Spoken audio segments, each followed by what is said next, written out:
Salut, c'est Dr Love. Comment ça va mes enfants? Ça y est, nous sommes réunis enfin pour l'épisode numéro 36 de Ça veut dire quoi? Hashtag Demandanade avec ce pull rose, oui, tout à fait. Et la question que je me pose à chaque fois que je tourne un nouveau Ça veut dire quoi? Hashtag Demandanade, connais-tu le concept? Désolé pour celles et ceux qui le connaissent déjà, depuis 36 semaines, tu m'étonnes, il y en a qui doivent le connaître. Mais au cas où tu débarques, voilà ce qu'il en est dans cette vidéo. Les abonnés de luxe et ou de diamant qui me suivent sur Instagram m'ont envoyé leur histoire en message privé, leur histoire de cœur bien entendu, afin que je puisse y répondre ici en vidéo. Tu l'auras compris, si pour les prochaines vidéos tu souhaites pouvoir participer en me racontant ton histoire de cœur, c'est sur Instagram que ça se passe. Donc viens me suivre dès à présent sur Instagram. Tu vas donc pouvoir découvrir plusieurs histoires au fil de cette vidéo et tu vas le constater, chaque histoire est numérotée. Ce n'est pas pour rien, c'est pour te permettre de réagir dans les commentaires. Que tu sois tout à fait d'accord avec moi, et c'est une très bonne nouvelle, que tu aies juste une petite nuance à rajouter, ou que tu ne sois pas du tout d'accord avec moi, et guess what, tu as le droit. N'hésite pas à venir le dire dans les commentaires en précisant le numéro de la question dont tu parles, parce que sinon on comprendra rien. Et aussi et surtout bien entendu, en restant poli et bienveillant. Sinon, quick, le commentaire est supprimé. Ouais, j'assume, ouais.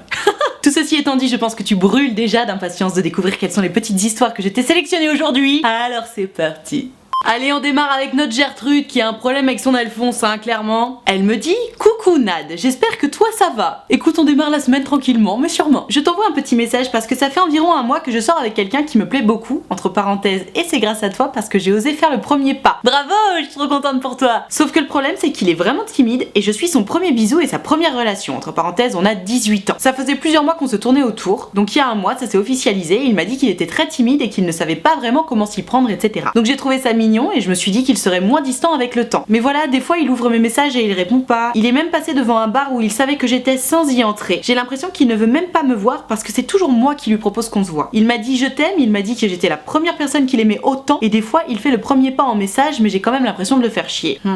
En soirée j'allais le voir mais lui jamais. En plus j'ai l'impression qu'il est pas du tout jaloux quand un autre s'approche. Alors ça faut arrêter de tout miser sur la jalousie, ça ne veut rien dire, j'en ai parlé dans une de mes vidéos précédentes. Ça me rend super triste et je sais pas vraiment ce que j'ai fait ou pas fait. Je me prends vraiment la tête et voilà, j'aimerais savoir si c'est vraiment moi le problème ou pas et surtout ce que tu en penses. T'inquiète pas mon petit, je vais te le dire. Voilà, continue, tu es super et tu aides beaucoup de gens, je sais ce que je dis, signé Gertrude, hashtag Demandanade. T'es trop mignonne. Alors, ma chère Gertrude, tu me dis que ton Alphonse, t'es son premier bisou, sa première relation, qu'il est super timide. T'as pas un tout petit peu l'impression d'être très pressée? Parce que moi là, de ce que tu me dis, je vois juste un garçon qui n'ose pas venir vers toi, qui vient quand même vers toi par message parce que c'est moins difficile. Il t'a dit qu'il t'aimait, que c'était la première fois qu'il était amoureux comme ça. Et toi en fait c'est trop mignon parce qu'on sent que t'as sans doute beaucoup plus l'habitude que lui, que t'es complètement décoincé par rapport à ça. Et toi la timidité ça a pas l'air d'être ton truc. Donc forcément tu te retrouves face à ton Alphonse qui non seulement est timide mais en plus il a trop peur de passer pour un lourd ou quoi que ce soit parce qu'il sait pas du tout comment on se comporte en couple. Et donc il y a une espèce de décalage comme ça où lui je pense qu'il va lui falloir beaucoup de temps avant de se sentir suffisamment à l'aise pour te dire tu sais je suis un peu trop timide, j'aimerais bien venir vers toi mais là je t'avoue ça me fait peur, je me sens pas forcément à l'aise. C'est sans doute ce qui se passe dans sa tête. D'ailleurs je t'invite à regarder cette vidéo avec lui, peut-être qu'il va te dire bah ouais grave. S'il dit non pas du tout, bon bah c'est que je me serais trompée tu vois. Hésite pas à venir me dire d'ailleurs si je me suis trompée ou pas, mais à mon sens c'est surtout que c'est même pas tant qu'il est timide, c'est qu'il a peur de mal faire. Il a peur de faire un faux pas, il a sans doute peur d'être collant ou quoi que ce soit. Tu sais les gens qui sont timides même en couple, c'est des gens qui ont peur du rejet. Ton mec là il se dit quoi? Ok c'est la première fois que je suis en couple, c'est mon premier bisou etc. Bon elle vient vers moi en soirée, ça veut sans doute dire qu'elle en a pas marre de moi. Mais jamais de la vie il va oser venir vers toi parce qu'il va se dire et si jamais je passais pour un gros lourd? Tu vois le délire? Donc attention, je dis pas que c'est facile de sortir avec quelqu'un comme ça parce qu'en fait c'est comme si tu devais lui apprendre ce que c'était que d'être en couple, c'est-à-dire que il va falloir que tu le rassures énormément, que tu l'éduques entre guillemets sur tu as le droit de venir vers moi, que ce soit en soirée ou devant les autres, tu as le droit de m'appeler et surtout lui apprendre que si tu passes devant un bar dans lequel tu sais que je suis et que tu ne prends même pas la peine d'y entrer pour juste me faire ne serait-ce qu'un bisou, et ben c'est affligeant pour moi, ça me fait du mal, ça me rend triste parce que ça me donne l'impression que tu m'aimes pas en fait. Lui je suis convaincue que s'il est pas rentré dans ce bar, c'était pas pour faire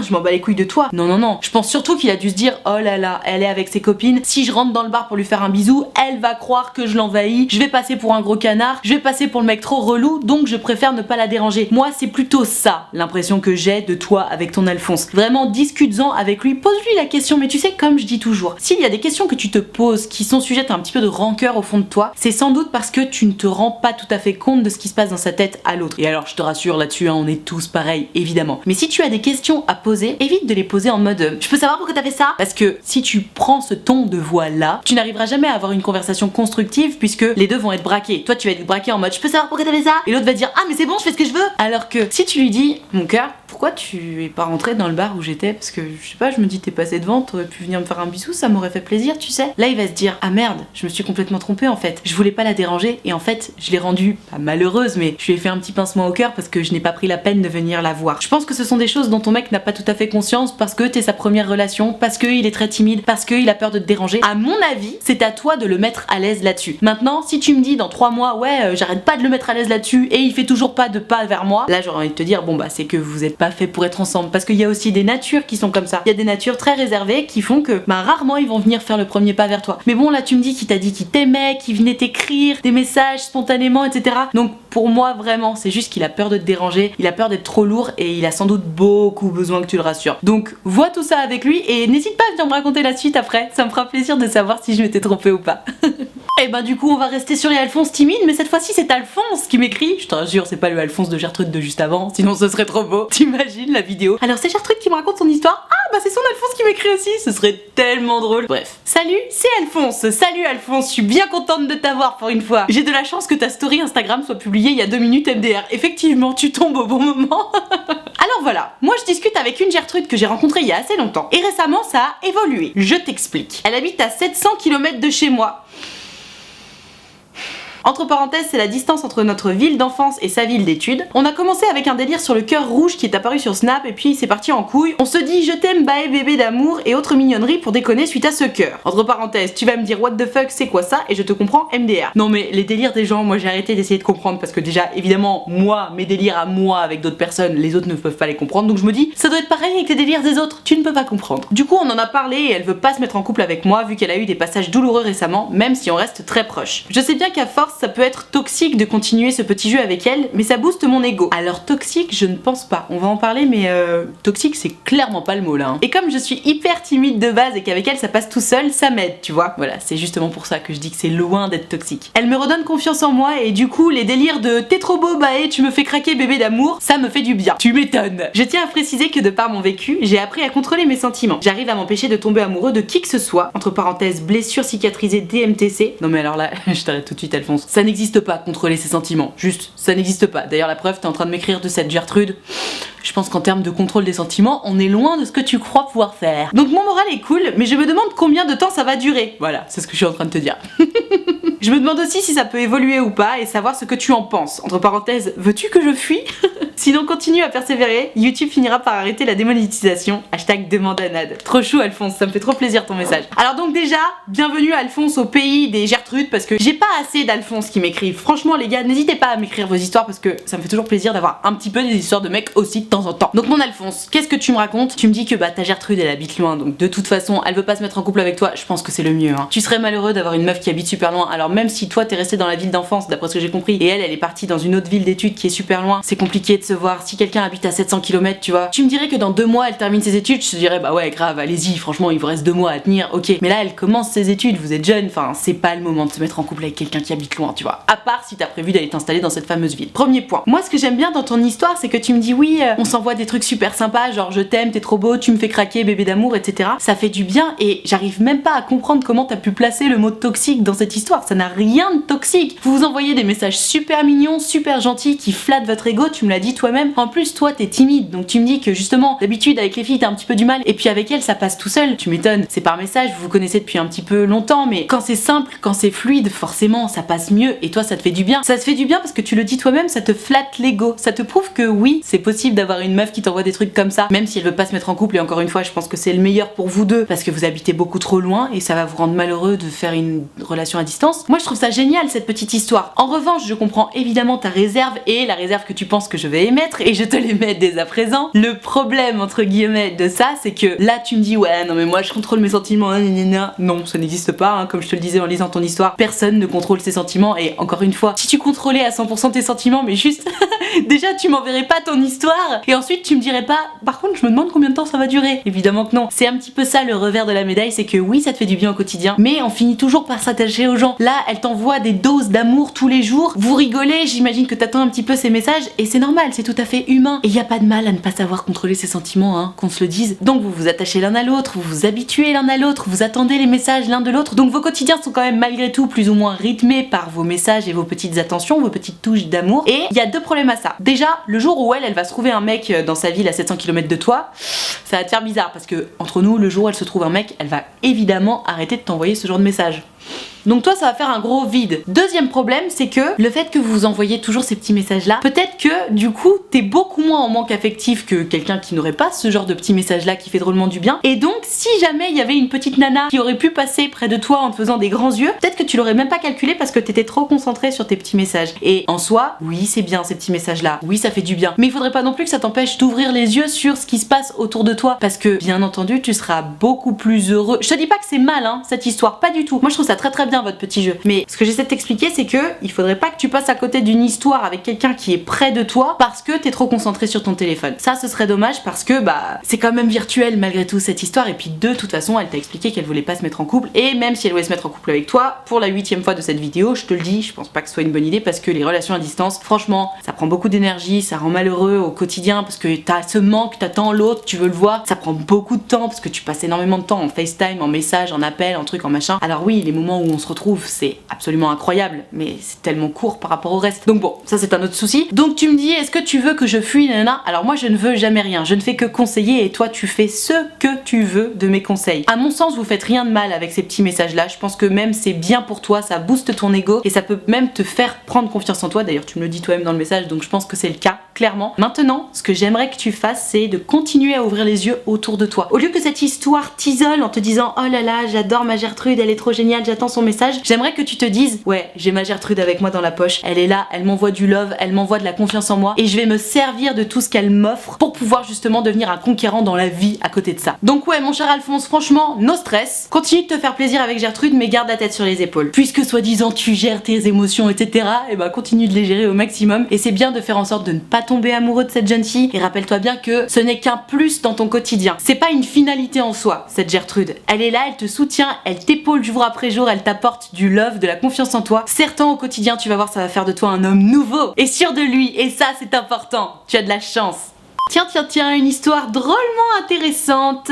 C'est Clotilde qui me raconte « Coucou Nad, mon copain et moi sommes pacsés et j'ai l'impression qu'il y a un problème. Ah, j'ai la sensation que mon conjoint me fait passer après. C'est-à-dire qu'il va toujours aider sa famille et ses amis, mais pas moi. Par exemple, lorsque je me dispute avec un de ses amis, il ne va pas réfléchir et il va prendre direct la défense de son ami. Effectivement, c'est pas forcément agréable. En fait, ses amis et sa famille sont parfaits et c'est toujours moi qui dois me remettre en question. C'est lourd et suspect, je n'en peux plus. J'aimerais qu'on m'accepte comme je suis, avec mes qualités et avec mes défauts, et là, à chaque fois, c'est moi la méchante. Je sais me remettre en question quand il faut, mais des fois je dois m'excuser et je ne comprends même pas pourquoi. Gros bisous, je t'adore.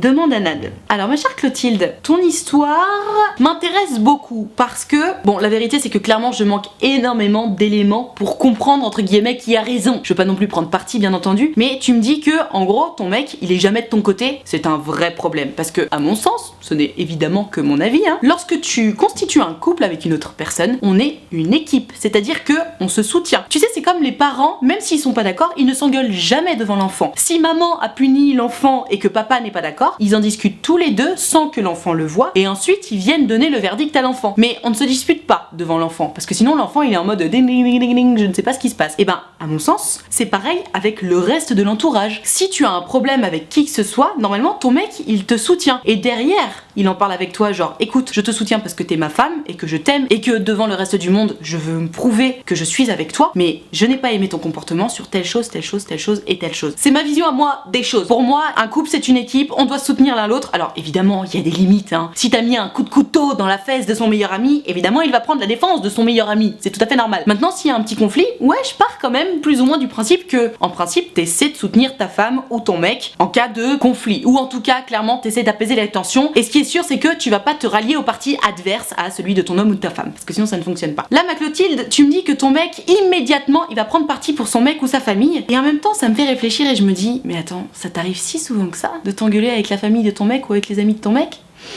Est-ce que tu serais pas un tout petit peu une casse-couille? Je me suis posé cette question-là, pardon, je ne veux pas être désagréable mais c'est la vérité, j'essaie d'analyser ton problème, et donc je suis allée remonter voir les histoires que tu me racontes un petit peu avant. Et il se trouve que Clotilde m'a raconté une petite histoire juste avant, une histoire de jalousie, parce que j'ai fait une vidéo sur la jalousie la semaine dernière, elle me racontait ça. Coucou Nad, j'ai été très jalouse il n'y a pas longtemps d'une fille très canon, entre parenthèses mais un peu bête. On s'est rencontrés avec des amis à mon copain à la rivière et elle se pavanait en maillot de bain. Personne ne se pavane en maillot de bain, elle est à la rivière, elle va se baigner. La pauvre! Elle travaille dans une agence d'intérim. Comme je cherchais du travail, je l'ai appelée parce qu'une offre m'intéressait. Je lui ai gentiment demandé si elle savait s'il y avait des bus aux alentours parce que je n'ai pas le permis. Et là, elle me parle super mal et sous-entend que je suis un peu nulle de pas avoir mon permis. Ça a l'air d'être une sacrée connasse, hein, parce que déjà elle se pavane en maillot de bain, elle te parle super mal.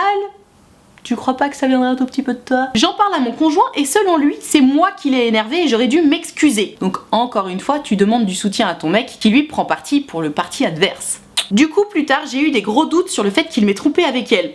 What the fuck, mais quel raccourci! Il m'a dit que non, je le crois, mais je n'ai pas confiance en elle. Voilà pour mon histoire, je t'adore, #jalousie. Donc ça c'était pour ma vidéo sur la jalousie que tu m'as envoyé ça, Clotilde. Mais en même temps, ça me donne quand même pas mal d'éléments sur ta façon de voir le monde et de voir les choses. Il y a quelque chose qui me donne l'impression que t'es un petit peu frustrée du cul. Pardon, mais c'est ce que je ressens. Genre tu me dis ouais, une meuf super belle, bon déjà cool, mais parce qu'elle est belle, ça y est, elle se pavane en maillot de bain, elle te parle mal, elle te fait te sentir comme une merde parce que t'as pas ton permis. Alors je n'étais pas là. Si ça se trouve, effectivement, elle marchait comme ça en maillot de bain devant ton mec, mais ça m'étonnerait. En soi, oui, les meufs bien gaulées, elles sont sur la plage en maillot de bain, comme les meufs qui sont moins bien gaulées, et elles vont pas s'excuser d'être bien gaulées, les meufs qui sont bien gaulées, parce que pour la plupart, c'est pas inné, elles font hyper gaffe à ce qu'elles mangent, elles font du sport, elles font hyper gaffe toute l'année, et ouais, c'est le moment où elles peuvent profiter de leur super body et crampent bien leur face, parce que putain, il y en a certaines, elles bossent de ouf pour avoir ça. Bon, il y en a d'autres, c'est naturel. Ceux-là, ça fout un peu plus le seum. Mais c'est comme ça, c'est la loi de la nature. Si cette meuf est super bonne, ben elle va pas aller s'excuser auprès de toi d'être super bonne. La question vraiment que je me pose, c'est est-ce que t'es pas un peu frustrée de cette meuf là, par exemple, que tu trouves très belle, qui se pavane et qui te parle mal? Parce que je me dis, ton mec en soi, évidemment qu'il va être de ton côté. Cette meuf là, il la connaît pas. S'il estime que c'est toi qui lui a parlé mal, peut-être que de temps en temps, tu pourrais te remettre un tout petit peu en question. Parce que tu vois, même sans avoir lu cette histoire sur la jalousie, je me suis dit, elle a l'air un tout petit peu casse-couille, ma Clotilde là. Et c'est vrai, Clotilde, je suis désolée que t'as l'air un tout petit peu relou. Alors après, tu dis dans ton message, ouais, j'aimerais qu'on m'accepte tel que je suis, avec mes défauts et avec mes qualités. Et ben tu sais quoi, t'as raison. Parce que même si tu m'as l'air un tout petit peu casse-couille au quotidien, et que tu ne me sembles pas particulièrement sociable, tu sais quoi, t'as raison de vouloir qu'on t'aime avec tes défauts et avec tes qualités. Parce que si t'es un peu casse-couille et pas particulièrement sociable, après tout, c'est pas non plus la fin du monde. Tu es comme ça,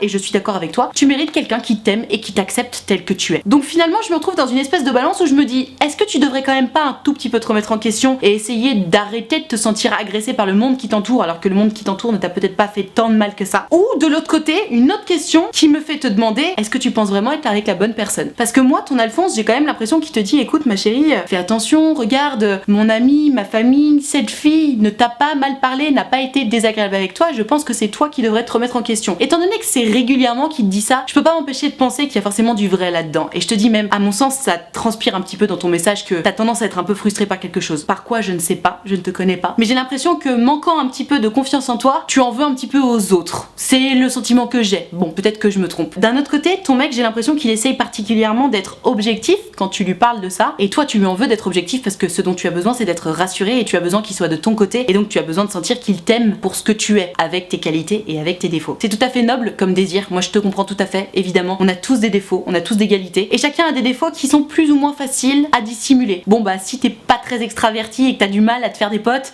oui, forcément, c'est plus difficile à dissimuler que quelqu'un qui va avoir tendance à faire la gueule le soir quand il rentre du boulot. Bon, discute-en avec ton mec, je pense. Peut-être que tu peux aussi travailler à une petite remise en question parce que ça fait toujours du bien. Si t'as tendance à te sentir agressé ou à détester une meuf qui va se pavaner, encore une fois, comme tu dis, en maillot de bain devant toi, tout ça parce qu'elle est gaulée et parce qu'elle est belle. Oui, je pense que de toute façon, une remise en question te fera du bien parce que j'ai l'impression que tu te fais un petit peu du mal au quotidien avec des histoires qui n'en valent pas la peine. Tu te rends compte, juste parce qu'il a voulu la défendre, parce qu'il a estimé que c'était toi qui étais un petit peu désagréable avec elle, tu t'es dit « Ah, mais ça veut dire que tu l'as trompée ?» Non, franchement, calme-toi. Il fait pareil avec sa famille et avec ses amis. Il faut juste que toi, tu apprennes à remettre un tout petit peu les pieds sur terre et aussi peut-être à reconnecter avec ton mec. Parce que j'ai l'impression qu'il y a une petite fissure qui est en train de grandir entre vous. Donc toi, remets-toi en question, réfléchis à si ce que je te raconte résonne en toi ou pas. Parce que évidemment, il est tout à fait possible que je me trompe complètement. Encore une fois, je n'ai pas la science infuse et je ne te connais même pas. Mais si tu sens qu'il y a quand même 2-3 petites choses qui résonnent en toi, je pense que tu peux y réfléchir déjà juste pour toi et puis ensuite en discuter avec ton mec. Lui dire, écoute, tu sais, je sais que je suis pas forcément facile quand il y a des gens autour. Je sais que je suis pas la plus sociable. Je sais que je suis pas la plus agréable avec les gens autour, mais je t'aime et j'aimerais que tu m'aimes aussi pour ce que je suis. Je vais faire des efforts, je te le promets, parce que attention, faire des efforts ne veut pas dire modifier qui on est. Et ça ne veut pas dire que on essaie de se modifier pour que la personne continue à nous accepter. Non, faire des efforts, ça fait partie des compromis à faire au quotidien et c'est important, c'est même nécessaire dans une vie de couple. Donc tu peux aussi lui dire, écoute, je commence un petit peu à comprendre où sont mes torts, entre guillemets. Je te promets que je vais faire des efforts, par contre je vais avoir besoin de ton aide et je vais avoir besoin de ton soutien. Donc la prochaine fois, s'il te plaît, qu'il y a un problème, que ce soit avec ta famille, parmi tes amis ou une greluche qui se pavane, s'il te plaît, essaie de rester calme et essaie d'être de mon côté pour que derrière je puisse mieux comprendre ce qui s'est passé en moi. Voilà, je pense que t'as un petit peu de boulot avec tout ça. N'hésite pas à venir me raconter comment tu te sens derrière, ça m'intéresse drôlement. Courage Clotilde, je suis sûre que tu peux y arriver. Et on termine avec Lou qui a un problème avec son ex, je te lis ça tout de suite. Coucou Nad, je suis restée 3 ans avec un garçon qui était mon premier amour. J'étais très amoureuse mais il a préféré prendre ses distances. Malgré tout, il voulait qu'on reste amis et j'ai accepté. Mauvaise idée. Il y a quelques mois, après plus d'une année de rupture, il m'a dit que rien n'avait réellement changé pour lui et qu'il voulait qu'on se redonne une chance. Ouais, il a butiné ailleurs, il a vu que c'était pas mieux que toi donc il s'est dit oh bah je vais retourner à la maison tiens. J'ai beau l'aimer encore, j'ai bien trop peur de souffrir à nouveau. Et tu as raison. Avec la fac, je rencontre de nouvelles personnes mais je n'arrive pas à l'oublier. Mes amis m'ont conseillé de le bloquer et ils ont raison tes amis, ils sont drôlement malins. J'avais le sentiment de l'avoir oublié ces derniers temps, malgré tout quand je reçois un message de sa part, ça me fait encore plaisir. Quand je crush sur quelqu'un, je fais sans cesse des rapprochements avec lui. Est-ce que tu penses que je réussirai à l'oublier? Qu'est-ce que je dois faire? Bisous, demande à Nad. Alors Lou, c'est tout à fait normal ce que tu me racontes. C'est-à-dire que bon, c'est ton premier amour, donc fatalement quelqu'un de très important pour toi. Il t'a largué au bout de 3 ans. Ok, pas de problème, ça arrive. Bon, 3 ans c'est déjà une belle relation pour un premier amour, c'est chouette. Il t'a dit malgré tout je veux qu'on reste amis. Bon, mauvais bail, t'as accepté, ok. Ça fait 1 an que vous étiez plus ensemble, tout se passait bien, pourquoi pas. Après tout, si vous supportez la situation, tant mieux pour vous. Moi ce qui me dérange un petit peu là dans cette histoire, c'est que monsieur il te quitte, monsieur décide que vous restiez amis, tu dis d'accord, et monsieur revient 1 an plus tard alors que toi t'étais en train de l'oublier. Et comme tu me dis toi-même, je suis à la fac, je rencontre des nouvelles personnes, je commence un peu à l'oublier et là boum, monsieur revient. Et donc qu'est-ce qui se passe quand il revient? Bah il fout la merde dans ta vie, c'est-à-dire que si tu crushes sur quelqu'un, tu peux pas t'empêcher de le comparer. Et le problème si tu veux, c'est que lui là, ton Alphonse, t'es resté 3 ans avec lui, donc tu le connais par cœur, tu sais exactement ce que tu aimes chez lui, et puis surtout c'était ton premier amour, donc c'est un des amours les plus purs qu'on puisse ressentir dans sa vie. Évidemment que si tu vas le comparer à des mecs que tu connais depuis 2 jours, bien sûr que tu vas préférer Alphonse. Alphonse tu le connais par cœur, tu sais tout ce que t'aimes chez lui, il t'a aimé, vous avez vécu des choses incroyables ensemble. Un mec que tu connais depuis 2 jours, bien entendu qu'il va pas faire le poids. Il faut essayer de rééquilibrer les balances. Donc là tu me dis ouais, je suis trop flattée quand il m'envoie un message pour savoir comment je vais et tout, mais je te comprends tellement, T'as été malheureuse, il t'a largué au bout de 3 ans de relation. Évidemment que ça flatte l'ego quand il te réécrit et qu'il te dit alors comment tu vas, tu sais pour moi rien n'a changé et tout. Mais dans ce cas, si rien n'a changé, pourquoi tu m'as quitté en fait, espèce de gros con? Tu t'ennuyais avec moi? T'avais envie de voir comment ça se passait ailleurs? Et ben t'as vu, merci, bonsoir. Parce que si il t'a quitté il y a 1 an, au bout de 3 ans de relation, il y avait une raison. Alors est-ce qu'il avait envie d'aller voir ailleurs? Est-ce que ça n'allait plus entre vous? Est-ce que c'était encore une autre raison? Je ne sais pas, tu me le précises pas. Mais en fait, c'est lui qui a décidé d'arrêter. Si c'est toi qui décides d'arrêter mon coco, c'est pas toi qui va décider de reprendre. C'est pas possible en fait. Enfin, même si malheureusement c'est souvent comme ça que ça se passe. Lou, il faut que tu te questionnes un petit peu au fond de toi. Ce mec là, il t'a largué au bout de 3 ans. Il est allé faire ses petites affaires pendant 1 an, il revient. Qui te dit que dans 3 ans il te quittera pas pour retourner faire ses petites affaires? Parce qu'en fait, je suis désolée, mais premier amour, vous restez 3 ans ensemble, il te largue. Pourquoi il t'a largué? À mon sens, hein, il avait envie d'aller voir ce qui se passait dans le lit des autres. En soi, ce n'est que de la curiosité, pas forcément mal placée d'ailleurs, parce que je comprends, on a envie de vivre notre vie, on est jeune, c'est normal, mais cette curiosité a dépassé l'amour qu'il avait pour toi. Donc revenir 1 an plus tard, la queue entre les jambes, très bien, pourquoi pas, mais il y a un moment, réfléchis bien à ce que tu veux. T'es en train de passer à autre chose, Lou, t'es en train de rencontrer des nouvelles personnes, et lui il est là, il vient te tirer vers le passé, genre non, reviens, haha, tu vas voir. Oh, tu m'as déjà largué une fois mon coco, ça te suffit pas? T'as envie que je continue de souffrir à cause de toi? Moi je trouve ça très égoïste comme façon de faire, vraiment ça ne me plaît pas du tout. Et il y a un moment, tu m'as largué, t'as attendu 1 an, donc viens pas me faire croire que je te manque trop ou quoi. Si je te manquais trop, t'aurais même pas tenu 2 semaines, tu serais revenu me chercher en me disant oh, putain je suis désolée, j'ai fait de la merde, je peux pas vivre sans toi, je t'aime. Non, là monsieur il attend 1 an, et puis il se dit quoi? Oh bah tiens elle me manque elle, oh bah je vais retourner la voir. Non, c'est pas comme ça que ça se passe, je suis désolée. Si tu lui manquais trop, s'il était trop amoureux de toi, il serait revenu bien plus tôt. Là pour moi, c'est sûr, genre il est allé courir plein de petites nanas, il a vu ce qu'il voulait voir, et puis maintenant il est un peu en creux, il se dit tiens bah Lou finalement elle était pas mal, je me remettrais bien avec elle. Bah non mon coco, c'est pas comme ça que ça se passe. Si tu voulais rester avec moi, fallait pas me quitter. Maintenant moi je suis à la fac, je rencontre plein de nouvelles personnes et tu ne me retireras pas vers le passé, c'est hors de question. Ça évidemment c'est mon conseil, Lou. Maintenant je sais que la vie est faite de plein de péripéties et je sais aussi et surtout qu'on a besoin de faire ses propres erreurs pour comprendre derrière les raisons pour lesquelles il ne faut pas les refaire. Donc j'ai envie de te dire, si t'as envie de retomber dans les bras de ton Alphonse, vas-y, si ça peut te faire plaisir, tu peux avoir un happy ending avec ton ex, c'est pas grave. Mais honnêtement, l'idée que vous vous remettiez ensemble, je n'y crois pas, vraiment. 1 an de rupture, en fait pour moi suite à une rupture, se remettre avec son ex c'est possible après genre allez maximum 3 mois de rupture ou alors des années. de rupture. Mais tu te remets pas avec ton ex après 1 an, parce que 1 an c'est trop long pour faire croire que oh là là tu m'as tellement manqué, j'ai pas réussi à t'oublier, et c'est trop court pour pouvoir dire ouais j'ai changé, vraiment j'ai appris des choses, la vie m'a fait comprendre tellement de choses, ça y est je suis un homme nouveau ou je suis une femme nouvelle. Donc en fait 1 an c'est trop bâtard, ça fonctionne pas. Donc Lou, bien entendu, encore une fois tu fais ce que tu veux, mais pour moi dans ce que tu me racontes là, ouais j'arrive à la fac, je rencontre des nouvelles personnes, juste arrête de comparer Alphonse aux nouvelles personnes que tu rencontres, parce que comme je te disais tout à l'heure, évidemment la balance n'est pas équilibrée. Alphonse t'es sorti avec lui pendant 3 ans et les mecs que tu rencontres tu les connais depuis 2 jours, donc forcément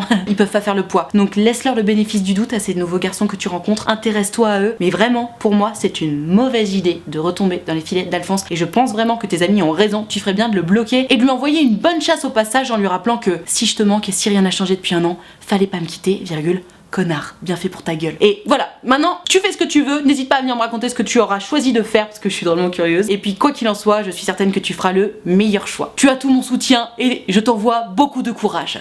Et sur ces bonnes paroles, je vais m'arrêter là pour ce ça veut dire quoi hashtag Demandonnade numéro 36. J'espère que cette vidéo t'a plu, j'espère qu'elle t'a intéressé, qu'elle t'a appris des choses, ou au moins qu'elle t'a diverti. Si c'est le cas, mets-moi le pouce bleu s'il te plaît, fais-le vraiment, c'est important pour moi parce que ça me permet de savoir que t'as aimé mon travail et puis ça récompense mon travail, donc double emploi. C'est à peu près aussi important que de s'abonner à cette chaîne YouTube d'ailleurs, donc tu cliques right now sur s'abonner et surtout tu cliques sur la petite cloche juste à côté, ça te permettra d'avoir une notification à chaque fois que je sors une vidéo et de cette façon tu n'en louperas aucune. Puisque étant donné que très souvent mes vidéos sont démonétisées, tu n'as pas la notification lorsqu'elles sont démonétisées, donc tu ne vois pas la vidéo, ce serait trop dommage. Je te rappelle également que si tu veux pouvoir participer aux prochaines vidéos, c'est donc sur Instagram, comme je le disais, que ça se passe. Donc tu n'as qu'à venir me suivre sur Instagram @nadrichard, je crois que ça s'écrit là ou là, je ne sais plus. Et tu verras, je fais toujours des stories donc dans lesquelles je précise quelle vidéo je suis en train de préparer, et c'est à ce moment-là qu'il faut venir me raconter ton histoire ou me poser ta question en message privé ou dans les boîtes à questions. Donc je t'attends dès à présent sur Instagram. Je profite de la fin de cette vidéo pour te rappeler que mon site utilefutile.fr est ouvert. Étant donné que vous êtes très nombreux à m'envoyer vos histoires d'amour, il y en a certains d'entre vous qui sont très pressés et qui ont vraiment envie ou besoin d'avoir mon avis sur leurs questions. Donc si jamais tu fais partie de cela, n'hésite pas à aller sur mon site, j'y ai créé une plateforme sur laquelle tu peux prendre rendez-vous avec moi. Tu peux choisir de prendre un rendez-vous soit de 20 minutes, soit de 45 minutes, et selon ta personnalité et la façon dont tu aimes raconter les choses, tu peux choisir un rendez-vous soit à l'écrit, soit au téléphone, soit en visio. Donc vraiment c'est assez libre, c'est vraiment à la carte, ce que tu préfères, ce avec quoi tu te sens le plus à l'aise. C'est toujours un bonheur pour moi de vous avoir en séance. Les échanges sont très fluides et tellement intéressants, ça me fait toujours plaisir. Donc si jamais ça te fait un petit peu peur ou que t'oses pas, vraiment n'hésite pas, ça se passe toujours très bien. Et le lien est dans la barre de description, je te laisse checker tout ça. Je te rappelle également que l'option de souscription payante à ma chaîne YouTube est activée, ce sont les abonnés de diamant. Alors à quoi ça sert et pourquoi payer? Très simplement, c'est 5 € par mois ou plus si tu le souhaites ou si tu le peux, ou les deux. En fait l'idée des abonnés de diamant c'est de venir me soutenir. Si tu aimes particulièrement mon travail et que toi aussi t'en as drôlement marre que je sois démonétisée, les abonnés de diamant payent entre guillemets une toute petite cotisation pour me soutenir et pour m'aider un petit peu à subvenir à ce trou là, à ce problème là. Et moi en échange bien entendu je leur offre des avantages. Donc parmi tous ces avantages il y a entre autres ce groupe Facebook dans lequel on discute tous ensemble. Je fais régulièrement des lives exclusifs aux abonnés de diamant, on discute tous ensemble, on est amis sur Facebook, donc si jamais ils ont un petit problème ils peuvent venir m'écrire en message privé, même si j'avoue ces derniers temps je mets beaucoup de temps à leur répondre parce qu'avec le site j'ai très peu de temps à moi, mais bon je fais de mon mieux. Et il y a une très bonne ambiance sur le groupe, on a une conversation de groupe sur laquelle on discute tous ensemble. Bref, si ça t'intéresse, soit de venir me soutenir, soit de venir les rejoindre, surtout n'hésite pas, ils sont tous très sympas, très bienveillants et surtout très accueillants. Tout ceci étant dit, merci infiniment d'avoir suivi cette vidéo en entier, et moi en attendant la prochaine vidéo, je te fais des très gros bisous.